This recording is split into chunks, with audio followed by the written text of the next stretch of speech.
20 টাকা আর 60 টাকা, 80 টাকা আর 10 টাকা, 90 টাকা আর 15 টাকা, 105 টাকা, 75 টাকা, 180 টাকা আর 60 টাকা, 240 টাকা, 30 টাকা, 270 টাকা আর 280 টাকা, 550 টাকা আর 50 টাকা, 600 টাকা। একটা রাউন্ড ফিগার হয়ে গেছে 600 টাকা। আপনার হিসাবটা করে নেই।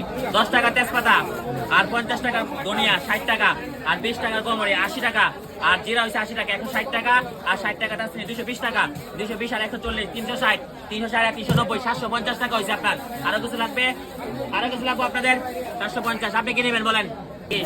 1 কেজি সেমাই 140 টাকা আর চিনি 1 কেজি 120 টাকা, 260, এটা 20, 280, এটা 80, 360, এটা 60, 420, 420 আর 20, 440, 440 আর 30, 470 আর হচ্ছে 20, 490, 490 আর 60, 550 আর 40, 550 আর 590, 590 আর 20, 610 আর 10, 620, 620 আর 190, 810, 810 আর 60, 870 টাকা হয়েছে।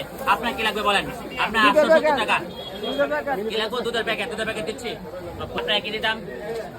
জিরা কতটুক? 250, আধা কেজি জিরা, 1 কেজি জিরা,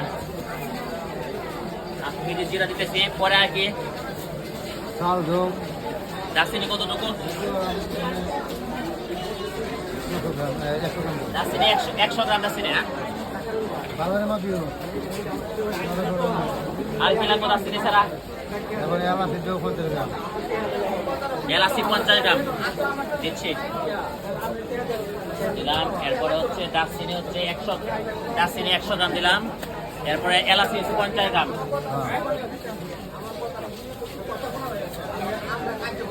এলাচি 50 গ্রাম দিলাম। পরে আর কি লাগবে বলেন? মুরব্বি পরে আর কি?